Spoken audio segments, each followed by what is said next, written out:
Hello and welcome to another video. In this one I'll be talking about the Zaporizhzhia front and what is happening there right now.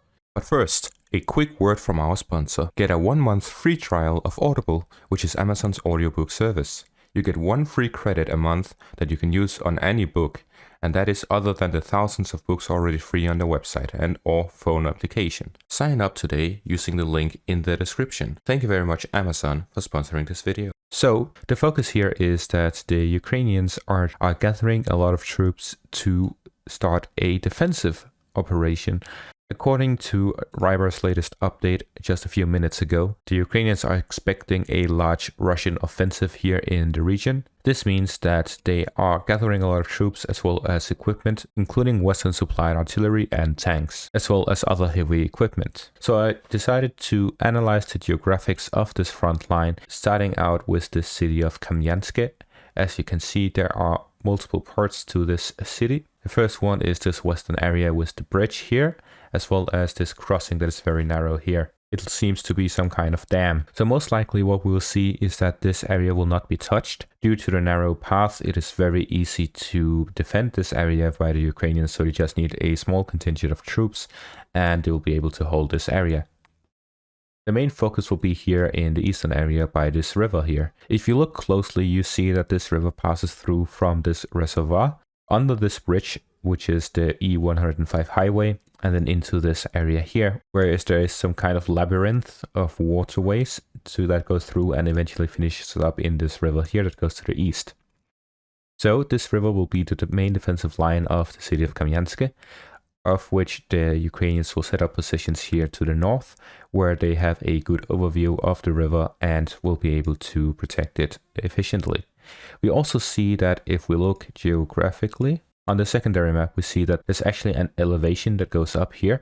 That means that this is on a higher elevation than this southern area, allowing the Ukrainians to set up a defensive position that has a good overview of this river that goes to the east and towards the front line, while being on a higher elevation. And this higher elevation actually continues, so every few kilometers you go to the north, you see a higher elevation and more rivers.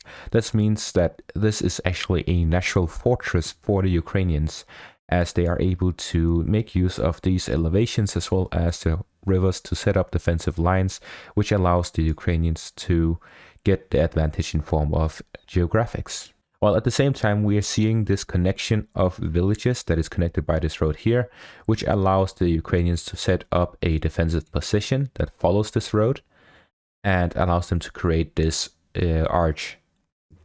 The way this will work is that they will try and bait the Russians to attack from this inner section towards these villages surrounding the area, and that way create a pocket for the Russians to stay inside of.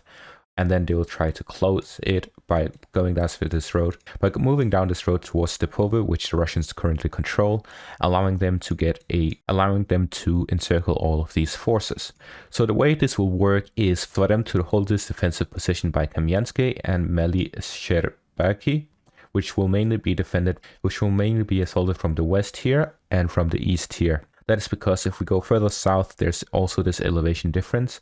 That means that the obvious area to attack from is from the sides, as they will be on the same elevation. There's also no river line that separates the two here by the sides, which means that this is the most balanced position for the Russians to attack the Ukrainians from. But this means that the Ukrainians will focus most of their defenses in these directions, which will allow them to hold the line. With how they will be focusing their defenses in these areas, it'll make this northern area look weak, which will bait the Russians to make use of such an opportunity to move forward and try to go around.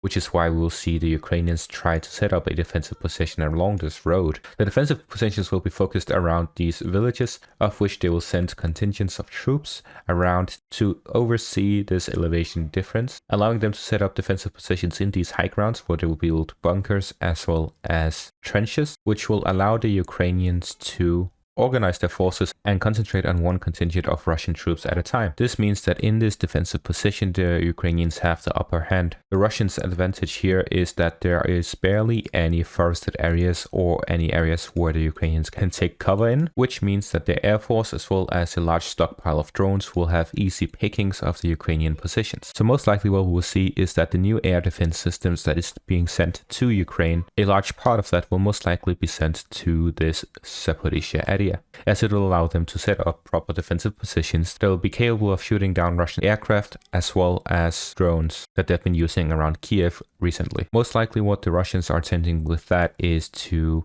destroy the energy grid of the Ukrainians, which will make it difficult for them to communicate and organize their troops properly, and also allow them to stop the supply through the railways, as the railways are also using electricity, which means that the Ukrainians would have a difficult time supplying their forces in the different areas around the front line, as the furthest the trains will go would be to Lviv. So in conclusion, it will be a very difficult operation for Russia if they decided to conduct an offensive operation here in the Zaporizhzhia front, and the Ukrainians are well prepared, as we can see with how they're transferring their heavy equipment as well as a lot of soldiers to the front line.